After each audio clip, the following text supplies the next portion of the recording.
Aleluia. Eu não sei como é que você está nessa manhã, queridos, mas eu estou impactada. O Senhor, Ele é expert de nos surpreender. Ele é expert de mudar tudo aquilo que nós colocamos no papel e colocamos no script. Apesar de nós sabermos que precisamos de ter um roteiro, de precisamos ter ordem, mas o Senhor nos surpreende. Os dias que antecederam a esse acampamento, eu creio que assim como eu, você viveu dias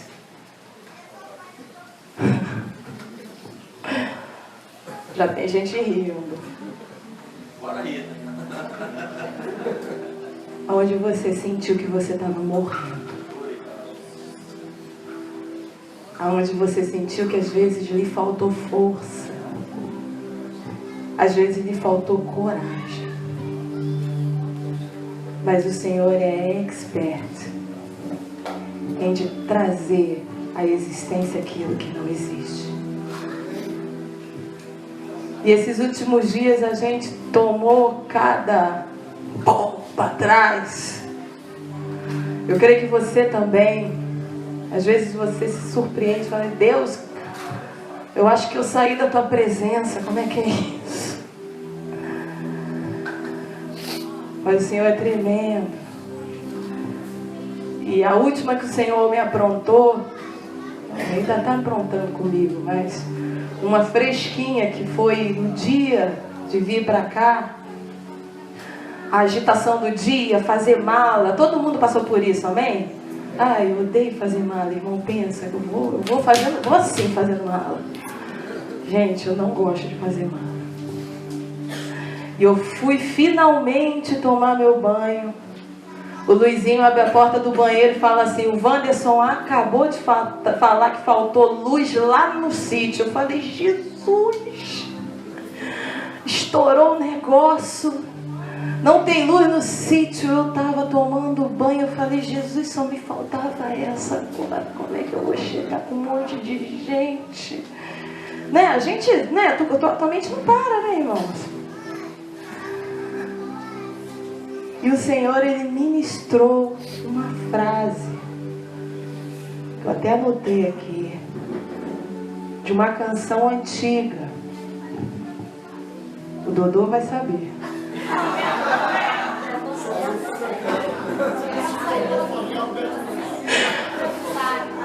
Irmãos, eu posso dizer para você literalmente o que eu estava fazendo. Eu estava dentro do banheiro, dentro do box, do jeito que eu vim ao mundo, do jeito que você vem ao mundo, pegando sabonete. O Luizinho abre a porta do banheiro e só fala: o Wanderson acabou de falar que estourou um negócio lá, que faltou luz no sítio.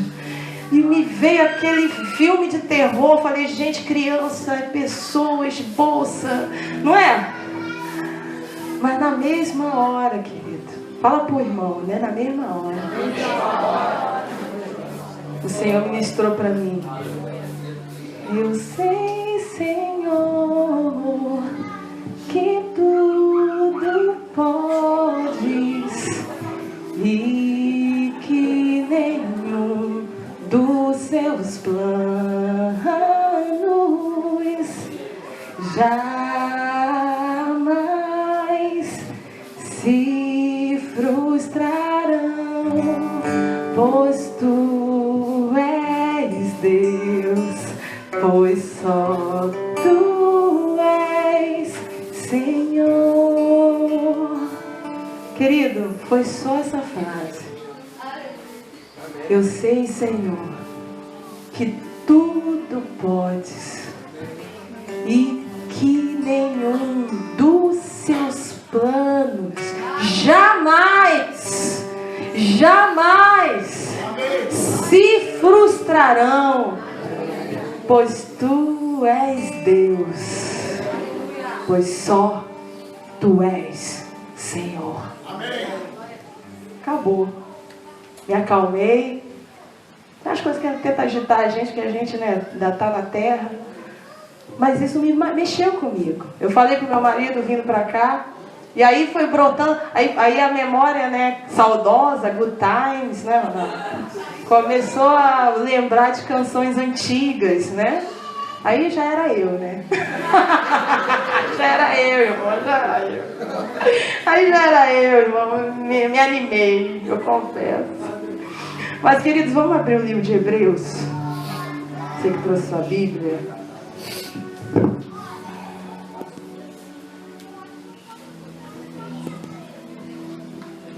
Hebreus capítulo 1, versículo 1. Havendo Deus antigamente falado muitas vezes e de muitas maneiras aos pais, pelos profetas, a nós, fala a nós falou-nos nestes últimos dias, pelo Filho, aleluia. Eu e você não estamos aqui simplesmente para curtir um final de semana gostoso, agradável. O Senhor está aqui falando comigo e com você nesses últimos dias, através da pessoa dele, que habita em nós por meio do Espírito Santo, amém? Amém. E como já foi lido aqui anteriormente, Romanos 8, 19, vamos abrir. As palavras aqui, irmãos, tem uma confirmada na outra. O pastor já falou aqui. Mas é bom abrir a Bíblia para nós termos a prática de nós nos atentarmos à palavra de Deus. Isso se chama exercício. Romanos 8, capítulo 19. Porque há ardente expectação da criatura à espera da manifestação dos filhos de Deus. Isso já foi dito aqui. Queridos, tem uma geração aguardando a manifestação dos filhos. Todo dia tem gente olhando para você. E como eu costumo falar para as pessoas, você está mostrando uma informação para alguém através da sua atitude. As palavras muitas das vezes elas podem ser bonitas, mas a atitude ela grita. Por isso, queridos, não se engane. Fala para o irmão do seu lado, não se engane. A palavra ela não muda. Quem tem que mudar? Eu, todo dia. Há uma ardente expectativa da criação em ver a manifestação dos filhos. Em ver a manifestação dos filhos. Vamos abrir Jó.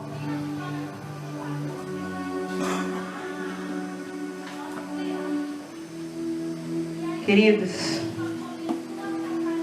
Deus está trabalhando através dos filhos. Aleluia. Deus está trabalhando através dos filhos. Aleluia. E queridos, antes de ler Jó, a gente às vezes lê textos na Bíblia que a gente às vezes não entende. Só eu? Um monte de gente, né? A Carol levantou, eu também. Me explica esse negócio aí, como é que é isso? Esse negócio. E eu até escrevi para não perder o raciocínio. Por isso que eu tô com meu caderno aqui. A Josi ontem, o Espírito vai falando. Eu falei, Josi, cheguei nisso não. Deixa meu caderno aqui. Cheguei a dar nisso não, me deixa. Entendeu? O Thiago gosta. Thiago, tá vendo? Ó, não é só você não, ó, viu? Queridos, eu sempre fiquei muito atenta na questão de que Deus, Ele trabalha com genealogia.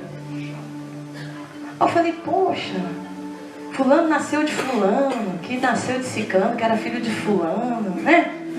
Eu falei, pô, nada a ver, né, isso aqui. Não tem o livro de Mateus, tem uma genealogia de Jesus imensa. Irmãos, eu confesso, já pulei daquilo 200 vezes. Falei, ai, gente, que é isso? Ah, o Thiago, sou eu, essa pessoa, me achei, tô sozinho. Mas, querido, a palavra de Deus ela é completa. E a genealogia não está ali à toa. Né? Pensa. Eu falei, Jesus.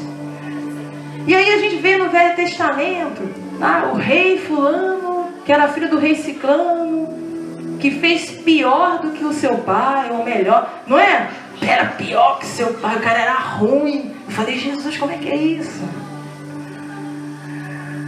Mas, queridos, levando para a prática, eu até escrevi aqui também, é interessante que quando Deus estabeleceu Saul como rei, o filho deles, o Jonathan, ele entendeu o que era paternidade espiritual.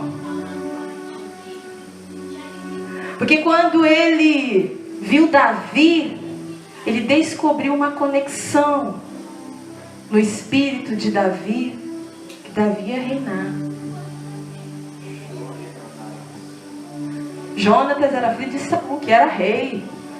Mas Jonatas reconheceu na vida de Davi uma condição de rei. Jonatas, querido, foi filho de Davi. Muito mais até do que ele foi filho de Saul. Mas infelizmente, por ele não ter que poder acompanhar o processo de Saul sair do trono e Davi entrar e a família de Saul ter que sumir, enfim, você pode estar se atentando, porque eu não quero me apegar a isso, eu só quero me atentar na realidade de ter uma conexão. Amém? E o que isso me traz? Me traz que Jonatas, ele serviu ao seu pai Saul até o fim.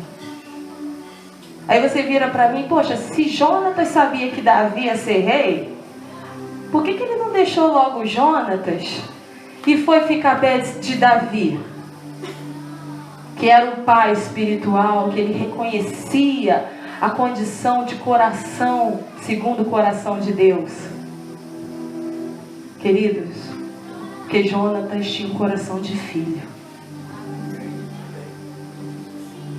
Jonatas tinha um coração de filho. Tinha um coração aonde ele era um filho que servia. E querido, um filho nunca renuncia à posição do filho. Ele nunca renuncia à posição de filho. Mas um pai pode renunciar à posição de pai. Por quê? Quantas crianças a gente vê aí sem mãe, sem pai? Mas filho, ela nunca vai deixar de ser. Por quê? Porque ela foi gerada de alguém. Amém? Por isso, nunca vai deixar de ser filho. Mas um pai pode abrir mão de ser pai. Eu e você, queridos, em Cristo, nós somos filhos por adoção. Eu e você podemos ser filhos por adoção.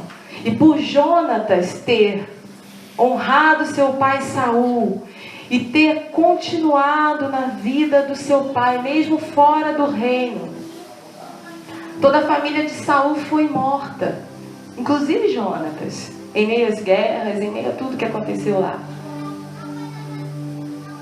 Mas Davi, quando estava reinando, lá na frente, passou muito tempo, Davi pergunta: tem alguém da família de Saul para que eu possa honrar? Tem alguém? Tem algum filho? Cadê o filho? Tem algum filho? Tem algum filho? Onde é que está o filho? Aí aparece alguém com uma boca imensa e vira e fala assim: tem! Meu Mefibosete, o aleijado. Pensa. O outro já vem com adjetivo: filho aleijado. Querido, filho é filho. Não importa se é aleijado, se é perfeito, se é feio, se é bonito. Filho é filho. Não importa se está torto, não importa se está esquisito, não importa se está fedendo. Filho é filho. E Davi ficou: pega, chama ele, cadê ele? Mas Ziba virou: ah, Senhor, mas ele é aleijado, né? Davi falou: não quer saber. Filho assenta na mesa do pai. A fidelidade de Jonatas com a paternidade espiritual que ele reconheceu na vida do seu pai espiritual Davi, ele colheu lá na frente. Ele colheu lá na frente na vida do seu filho, que estava numa condição aleijada. Mas aquele homem e sua família nunca mais deixou de comer na mesa do pai. Deus é um Deus de provisão. Deus é um Deus que nos surpreende. Deus é um Deus que nos coloca na mesa, na posição aonde nós estamos. Ele procura os verdadeiros adoradores que o adoram em espírito e verdade. E quando ele encontra, toda a sua descendência no devido tempo é abençoado. Sobre a sua família há uma bênção. Sobre a sua vida há uma bênção. Sobre a sua mente há uma bênção. A renovação da tua mente te leva para uma posição onde você reina hoje. E Mefibosete, ele colheu algo que ele não plantou, mas ele colheu o fruto do trabalho do seu pai, Jonatas, que mesmo morto, manifestou a palavra do testemunho. Queridos, a tua família, ela vai ver a palavra do teu testemunho. A tua família vai ver. A tua família vai ver a palavra do teu testemunho. E queridos, a fidelidade de Jonatas estava estabelecida ali à mesa. E sabe o que se chama isso? Propósito. Fala para o teu irmão, Deus tem um propósito. Quem já ouviu isso? Deus tem um propósito. Aleluia. É daquela rajada, né, Fernando? Fernando deve ter já ouvido muito, né, Fernando? Deus tem um propósito. É mistério. É mistério. Mas Deus tem um propósito, queridos. Mas vamos ler Jó, capítulo 1, versículo 1. Havia um homem na terra de Uz, cujo nome era Jó. E era esse homem íntegro, reto e temente a Deus, e desviava-se do mal. E nasceram-lhe 7 filhos e 3 filhas. Queridos, Deus estava estabelecendo através de Jó uma geração que pudesse ser íntegra, que pudesse ser reta, que pudesse ser temente a Deus e que ela pudesse se desviar do mal. Esses eram os filhos de Jó. Esse era a expectativa de Jó para com seus filhos. Mas nasceram filhos e filhas. E esses filhos e filhas viam que seu pai constantemente subir ao monte para buscar a presença de Deus. E no versículo 4, vamos ler. E iam seus filhos à casa uns dos outros, e faziam banquetes, cada um por sua vez, e mandavam convidar as suas 3 irmãs a comerem e a beberem com eles. E o versículo 5 diz: e sucedia, pois, que decorrido o turno de dias de seus banquetes, enviava Jó e os santificava.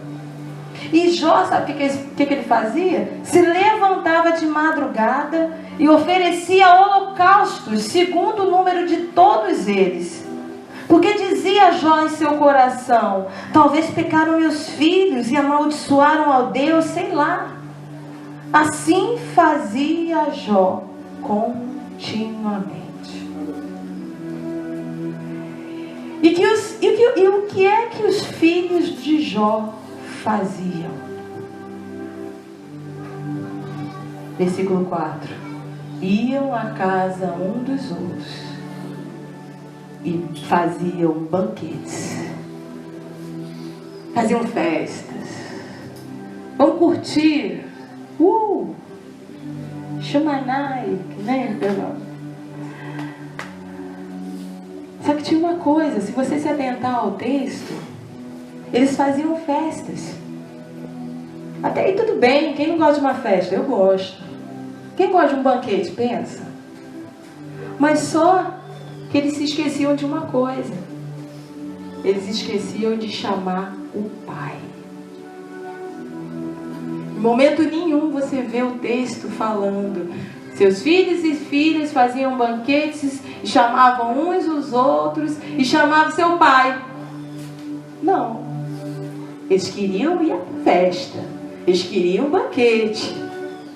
Mas não lembravam do Pai. Não lembravam do Pai. E eles eram servos? Não. Eles eram filhos. Quando eles começaram, querido, fazendo seus banquetes, suas festas, sabe o que eles estavam falando? Mostrando através da atitude deles: olha, nós não queremos o que você tem espiritualmente falando. Eu só quero o que você tem fisicamente. Dinheiro. Jó, a Bíblia diz que ele tinha...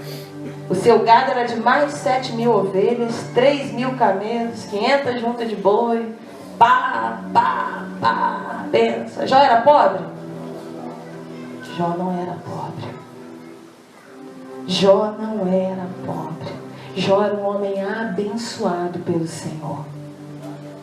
Ao ponto que o diabo, quando foi falar com Deus: ah, Deus, assim é mole, né?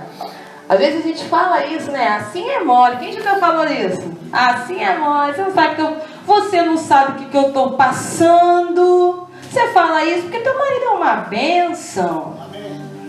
Você fala isso porque você tem dinheiro. Você fala isso, ó, eu já ouvi isso. Você fala isso porque você é branca. Eu já ouvi isso. Eu já ouvi isso. Você fala assim porque você é branca. Se você não fosse branca, você não falava isso. Eu já ouvi isso, Dodô, já ouvi. Eu já ouvi, você fala assim, eu ouvi isso de uma criança. Você fala isso que você é branca. Gente, não tinha nada a ver eu falar isso, nada a ver. Foi uma criança que falou isso, eu fiquei tão surpresa que eu não tive nem resposta. Eu falei, caraca, foi uma aula. Mas, queridos, a situação é: os filhos de Jó só lembravam do pai quando queriam usufruir daquilo que o pai tinha. Os filhos de Jó só se lembravam do pai quando falava assim: cadê o boi?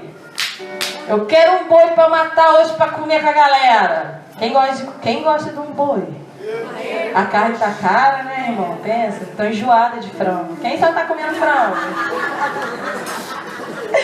Ai, Jesus! Queridos, eles só queriam comer e beber. Eles queriam fazer a festa deles. Em Juízes diz que naquele tempo não havia reis em Israel e cada um fazia o que bem queria. Ó, tô nem aí. Queridos, tem uma geração que está muito preocupada em fazer. Quando o André começou a falar de manhã, eu falei: Jesus, quem me viu ali? Eu falei: gente, eu estou passando mal. A Bianca quer uma água. Eu falei: não, isso é força de linguagem.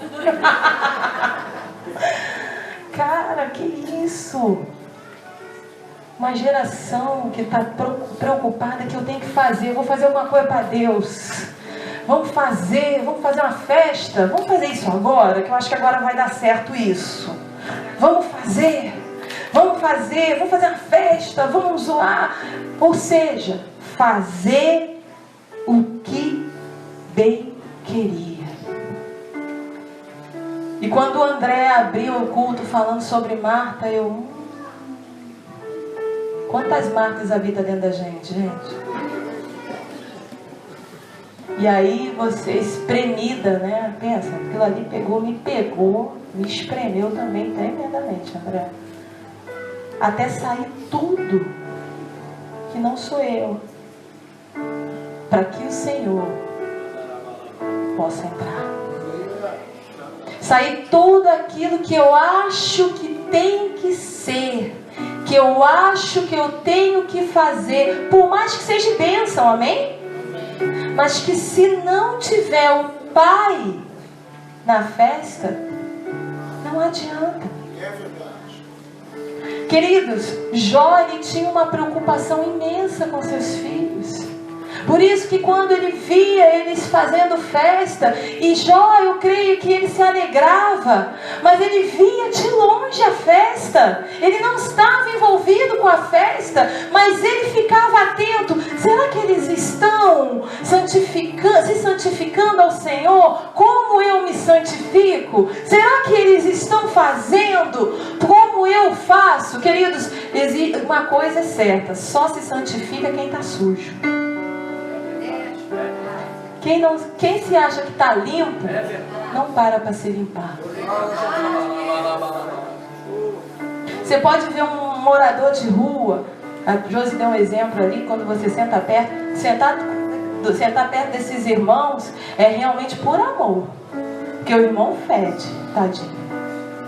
Mas na cabeça dele, ele acha que não precisa. Eu já conheci pessoas na rua, ele se acostuma com o cheiro e fica assim: eu tô legal, tomei banho tem 4 dias atrás, moça, tô tranquilo, tô legal. Mas, querido, quando nós reconhecemos que precisamos da presença do Senhor, nós o buscamos, nós nos humilhamos, nós vamos lá onde nós erramos, e Senhor, vê se há em mim algum caminho mau e guia-me pelo caminho. Mas quando você perde essa consciência, querido, é perigoso. Porque para você só o que vale é a festa. Porque para você só o que vale é a piscina.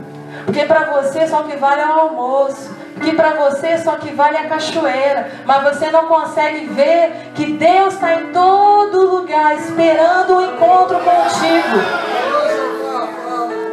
Queridos, eu tenho total convicção que nós estamos aqui nesse lugar para um alinhamento profético, para estabelecer uma posição de filhos que convidam o Pai para a festa. E, queridos, o diabo era tão sujo. O diabo é sujo, não é? Fala com o irmão, o diabo é sujo. Sabe por quê? Porque ele tem uma natureza suja. Ele veio para roubar, matar e destruir. Tudo isso é sujeira. E ele foi. Tá até falando para Carol. Como é, Carol? De onde vens? Carol, de onde vens? Misericórdia. Carol, de onde vens? De rodear a terra. Tá aqui na Bíblia, meu irmão. Essa é só piada. Porém, o diabo, ele foi para Deus falar, voltando pro assim é mole. Assim é mole. Tira os boi dele. Tira, Deus. Aí Deus olha pro diabo e fala assim: tu é bom mesmo, né? Tu não sabe que Jó é o meu servo? Pô, o Senhor, ele sabia quem era Jó. Deus sabia quem era Jó. Mas o diabo, ele não sabia quem era Jó. Porque ele achava que Jó servia a Deus por causa dos seus bois, dos seus filhos e das suas filhas. Eu sirvo a Deus porque eu tenho. Eu sirvo a Deus porque meus filhos são bonitos, porque minhas filhas são formosas. Eu sirvo a Deus por isso. Jó servia ao Senhor porque ele amava o Senhor. Senhor, vê se há em mim algum caminho mal. Oh, eu entrego a Ti sacrifícios. Queridos, nós não temos dimensão quantos sacrifícios, quantos holocaustos aquele homem fez para com seus filhos. Por quê? Porque Jó, ele tinha preocupação com seus filhos. Deus, ele fica atento à tua vida, querido, nos mínimos detalhes. Quando Deus falou comigo no banheiro, que eu fiquei preocupada, irmãos, com a questão do ter luz, Ele aquietou meu coração. E aí eu lembrei da canção, quando a Josi falou ontem: Deus vai te fazer lembrar de uma canção. de Deus já tinha me dado uma canção que eu tinha ouvido anos atrás. Para quê? Para confirmar a presença dele na tua vida.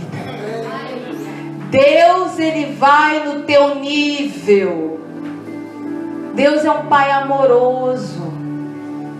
Eu não creio num Deus que está olhando lá de cima para você, fazendo você fazer assim. Não, ele vai no teu nível, como uma criança. E que chega e abraça, e que pode se achegar a ele quando nós estamos querendo ouvir. Porque quando a gente não quer ouvir, tudo é motivo. Eu tenho que fazer isso, eu tenho que fazer aquilo, eu tenho que fazer, eu tenho que fazer uma festa, eu tenho que fazer um banquete. Mas querido, presta atenção. Eu e você fomos chamados para fazer somente o que Deus mandou fazer. Nós não temos que fazer nada para sermos vistos. Nós não temos que fazer nada para poder... Deus, você está vendo o que eu fiz? Talvez você olhe, poxa, hoje eu não faço nada na igreja. Poxa, eu acho melhor eu aprender um instrumento. Não é? Por quê? Porque é um lugar onde as pessoas são vistas, normal. Eu acho melhor eu cantar, porque aí vai estar todo mundo me vendo lá na frente. Isso é uma atitude humana. Mas você tem que entregar todas as suas motivações para o Senhor. Senhor, é isso. Aí você tenta um instrumento. Caraca, não deu violão não. Deu ruim. Deu teclado. Ih, não dá. Não tem dinheiro para aula. Vai cantar, só Jesus recebe. Aí você fica assim, Deus, o que eu vou fazer para o Senhor? Eu quero fazer, eu quero banquetear. Deus só está olhando. Você nem chamou ele para a festa, mas você quer fazer. Mas queridos, o Senhor, muitas das vezes, derrama sobre você abraçar alguém. Você olhar com um olhar de misericórdia.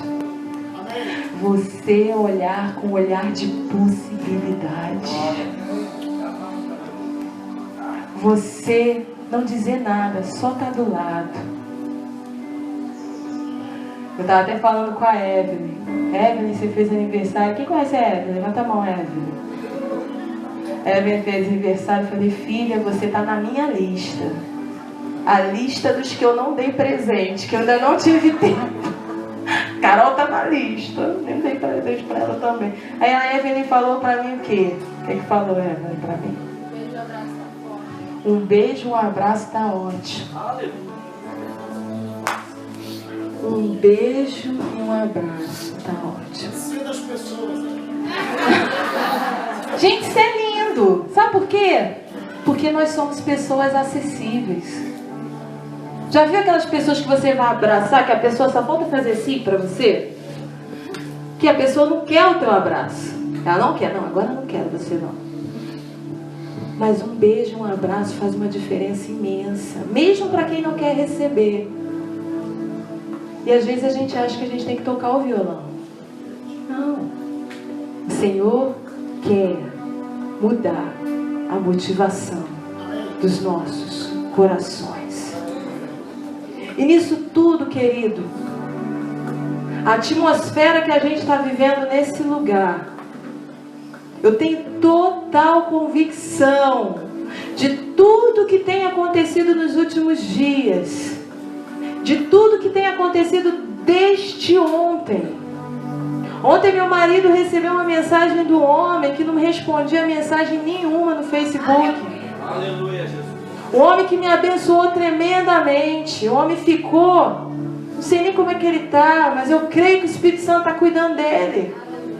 E esse homem do nada manda uma mensagem no Facebook. Eu mandei um monte de mensagem para ele. Sabe qual a resposta que eu recebia?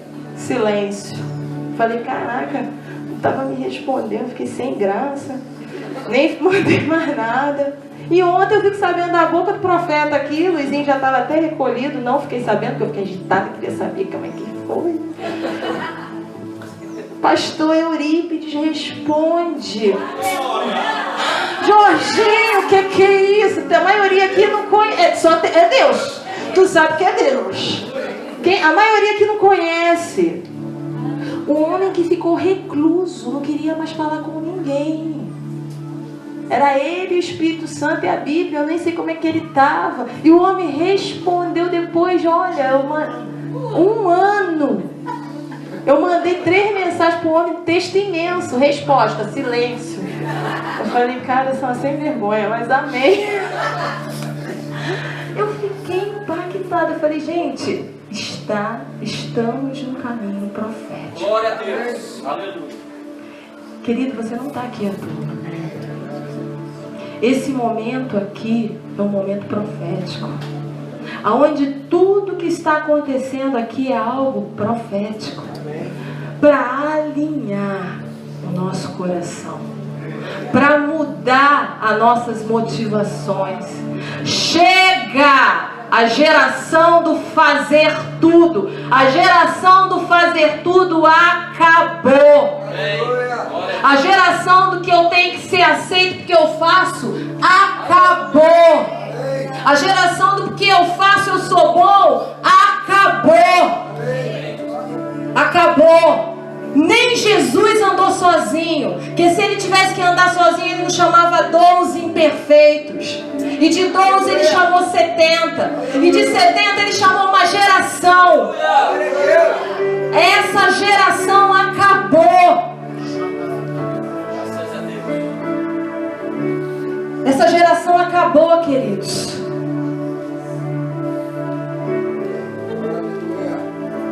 Abre no livro de Ruth.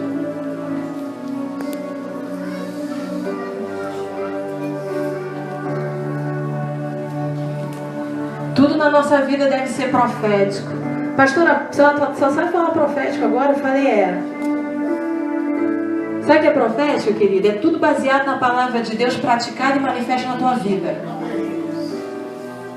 A palavra de Deus, ela não é só letra. Ela é vivificada no teu homem interior. Pastora, traduz. O Espírito Santo, ele traduz a palavra para você.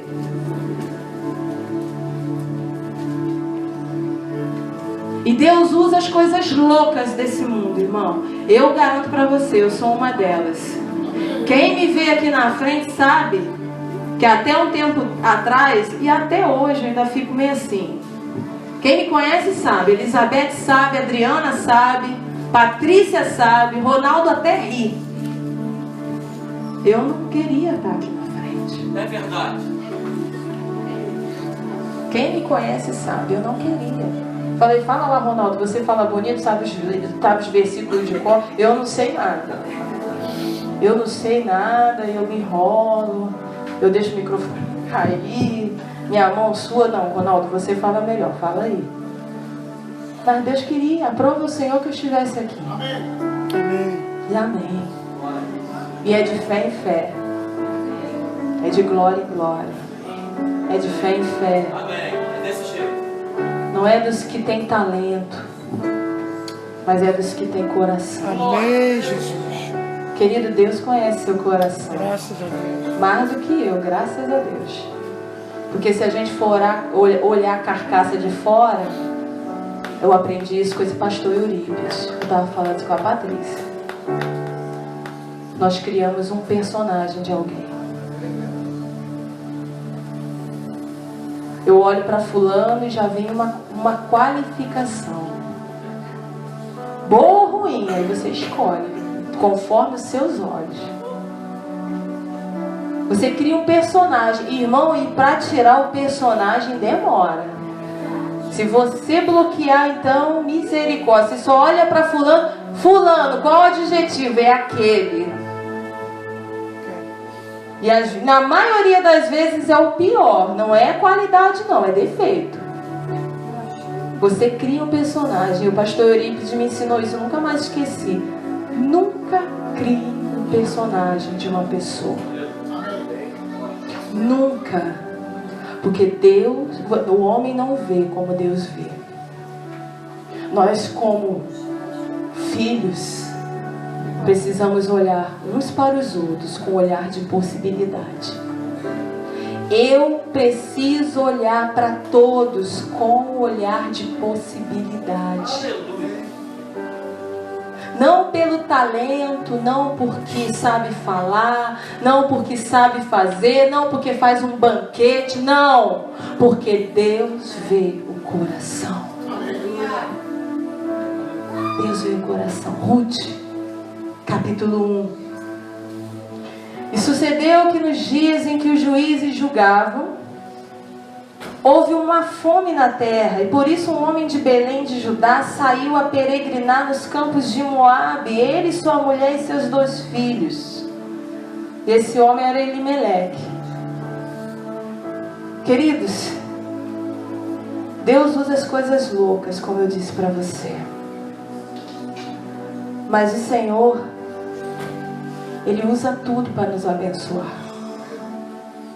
Em Israel, Deus não achou uma pessoa que pudesse gerar uma raiz.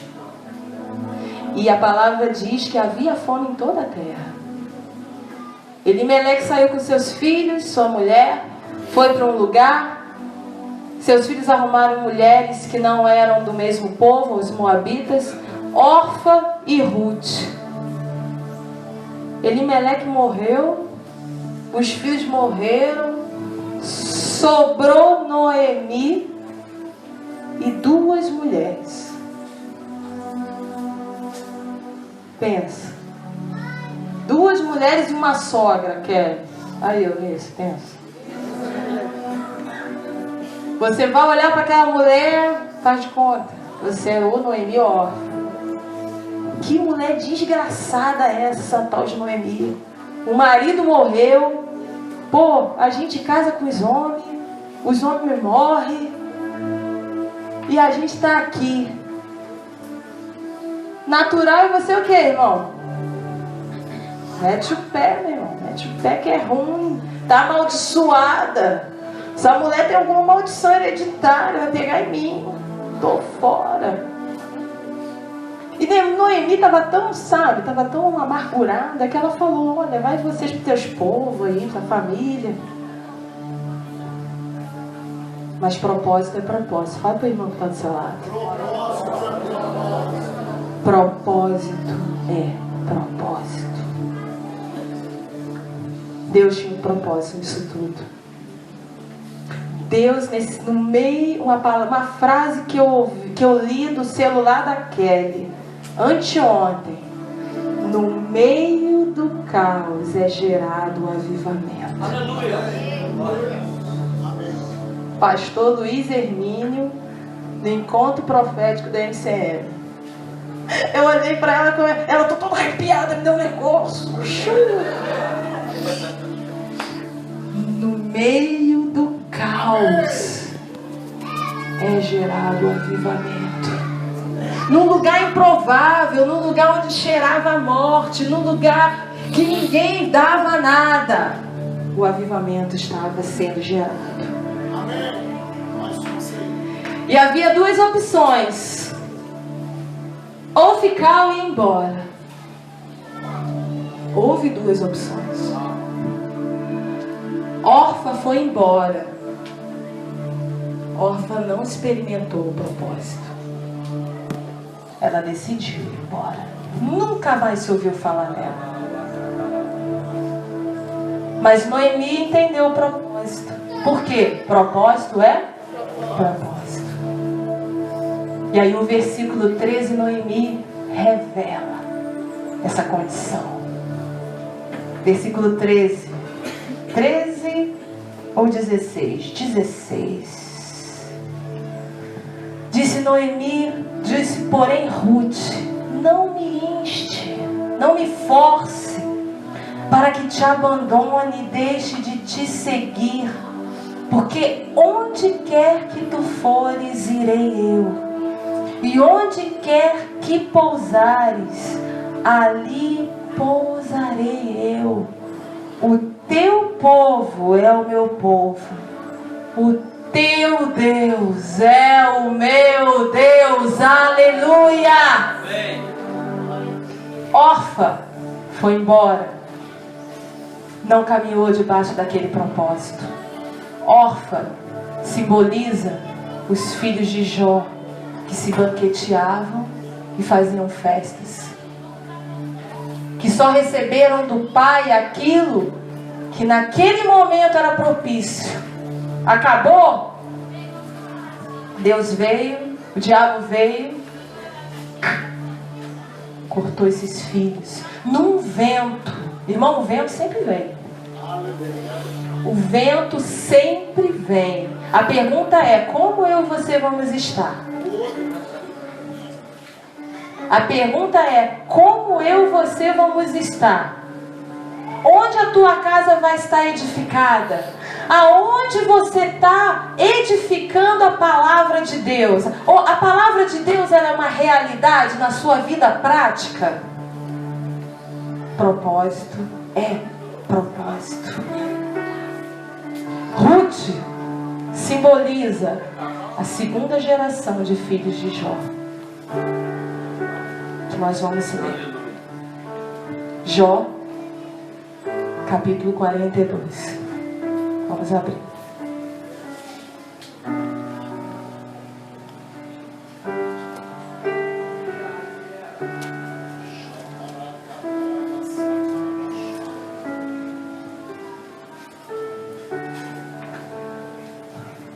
O anseio do coração do Jó é um anseio de coração de pai, de ter filhos e filhas santificados no Senhor, separados para cumprir um propósito. A primeira geração, queridos, só queria fazer. Marta, Senhor, o Senhor não está vendo o que ele está fazendo? Ele só está sentada.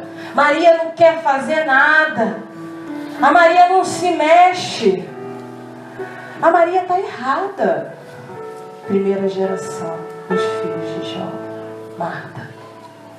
Segunda geração, Maria, atenta aos ensinamentos. Há uma geração, querido, que está sendo gerada no meio do caos para avivar.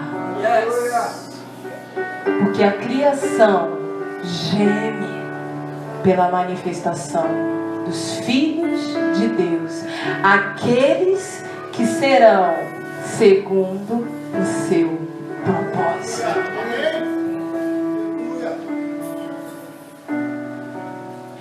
Porém, Jó passou pelo vento, querido, mas ele não negou a fé. O diabo tentou de tudo na vida daquele homem. Tirou os filhos dele, tirou os bens dele, porque o diabo estava enganado. Ele estava achando que a condição de Jó era falar assim: tira dele que ele nega. Igual a igreja perseguida. Quem é da igreja perseguida? Levanta a mão. Né, André? Nega a fé. Nega agora. Nega agora. Pensa, irmãos, os irmãos na Síria. Pensa os irmãos no Iraque, sendo degolado na tua frente, você de gracinha. Ai, vai lá. É ruim, hein? É ruim tu querer ir. Não quer não. Quer dar ordem, quer mandar, quer fazer, quer banquetear. No meio do caos é gerado o avivamento. A segunda geração de filhos de Jó foi a geração onde Jó foi lavado pelo Senhor, aonde o Senhor, ele foi provado pelas circunstâncias, mas não negou a fé. Eu sei, Senhor, que tudo podes e que nenhum dos seus planos jamais se frustrarão, pois tu és Deus, pois só tu és Senhor. Eu creio, queridos, que a condição de Jó foi essa. Eu sei, Senhor, que tudo podes. Eu sei, Senhor, E nisso, queridos, a segunda geração de filhos de Jó foi uma geração diferente. Não foi uma geração que estava banqueteando. Não foi uma geração que estava fazendo festas, apesar que isso é bênção. Foi uma geração aonde o Pai habitava dentro. Aonde o Pai habitava dentro. Aonde a vontade do Pai era manifesta. Capítulo 42. Versículo 12. E assim abençoou o Senhor o último estado de Jó, mais do que o primeiro. Pois teve 14.000 ovelhas, 6.000 camelos, 1.000 juntas de bois, 1.000 jumentas. E chamou o nome da primeira filha Gemima. Fala, Gemima. As filhas de Jó tinham nome. As outras tinham? Mulher na Bíblia, queridos, simboliza a igreja. Eu e você somos a noiva de Cristo, amém? E a noiva de Cristo, ela possui características como filhas amadas. Levanta a mão, homens, eu sou filha. Eu sou noiva. Não, pô, para, sou noiva. Irmãos, Gemima, o nome dela significa pomba. Aleluia. Glória a Deus. A forma corpórea do Espírito Santo manifesta. O Espírito Santo, ele habita em nós. O Espírito Santo habita em nós. Há uma Gemima manifestando aqui. O Espírito Santo está manifestando em mim e vão ser a vontade do Pai. A segunda, eu vou falar depois, mas eu quero falar logo a terceira. O nome dela é Keren Hapuk, que significa glória de Deus. Aleluia. A igreja, querido, foi chamada para manifestar a glória de Deus. A igreja foi chamada para manifestar a glória de Deus. Mas a segunda filha que mais mexeu comigo, o nome dela é Késia. E significa perfume de madeira. Queridos, a segunda geração das filhas de Jó, elas tinham cheiro de cruz. Querido, eu e você temos que exalar o cheiro de cruz. Nós temos que já exalar o perfume de madeira, exalar o perfume de morrer para si mesmo. Eu estou certo. Não, querido, quem está certo é a palavra. Quem está certo é a vontade de Deus impresso no meio do seu coração. E pastora, como é que eu vou saber isso? Quando você decide morrer para si mesmo. Quando você decide manifestar o perfume de madeira. Porque onde eu e você passarmos, querido, vai ter um cheiro. Vai ter um cheiro. A palma do Senhor está sobre nós, que é a expressão do Espírito Santo. A glória de Deus, ela é manifesta quando nós nos achegamos a Ele, e essa glória, e nós vivemos de fé em fé, de glória em glória. Mas há uma posição de cruz disponível para quem quer. Esse é o perfume de Cristo. Esse é o perfume da cruz disponível. A vida ressurreta é manifesta dessa forma. Quando eu e você negamos a nós mesmos e tomamos a nossa cruz e o seguimos. No meio do caos é gerado avivamento. No meio daquilo que você não está entendendo, mas você está, é gerado avivamento. Pastora, eu não estou entendendo nada, mas eu estou aqui e estou na bênção. É gerado avivamento. Pastora, eu não sei o que é morrer para mim mesmo, mas eu vou ficar. Querido, quando tomar a primeira martelada, é avivamento. Vamos nos colocar de pé. Há uma geração. Há uma geração, em nome de Jesus. Há um versículo que o pastor mandou eu ler. Versículo 11. Essa palavra não é minha, dele.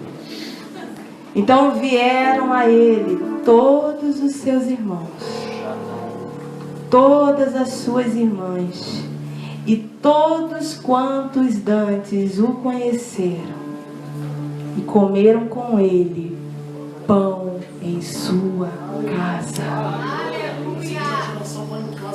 E se condoeram dele, consolaram acerca de todo o mal que havia se enviado. Não da parte do Senhor, queridos, porque o Velho Testamento é uma figura passiva. Não vou falar sobre isso. E cada um deles lhe deu uma peça de dinheiro e um pendente de ouro. Eu e você somos chamados a vir à mesa, supridos pelo Senhor. Com o Espírito Santo, com o cheiro de cruz e com a glória de Deus. Vamos estar atentos.